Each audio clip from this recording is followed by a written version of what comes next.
Inakuaje bro? Ochu, dunia mambo ajabu sana wewe. Mkaa kwanza. Imekuaje tena? Oe bro, nimeibiwa. Simu, pesa au baskeli? Hapana, nyeti zangu. Nyeti?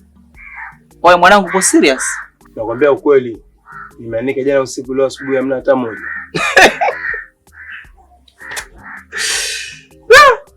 Bwana, labda itakuwa zimechukuliwa tu na upepo. Ni upepo gani unabeba boxa 3? Hiyo ni kazi ya mtu. Sawa, lakini nani anataka nyeti zako bwana? Ndio najiuliza hapa. Na suspect wangu wa kwanza ndio wewe. Mimi? Kwa jamaa ananichukuliaje? Kwanza jana nilikuwa nazunguka sana karibu na kamba yangu. Hapana bwana, ilikuwa napita tu. Kwanza siwezi kuvaa size yako. Hebu subiri wanga. Hiyo box ulovaa sasa hivi sio yangu. Hii? Hapana bwana. Hii ni ya zamani. We, hii ndio nilonunua wiki iliyopita yako. Bro, nisikilize kwanza. Wewe ni mwizi mkubwa. Unavaa mpaka ushahidi. Sawa bro, nakwambia ukweli. Jana nilikuwa sina nguo safi na nikaziona zimeanikwa. Hivyo nikachukua moja tu.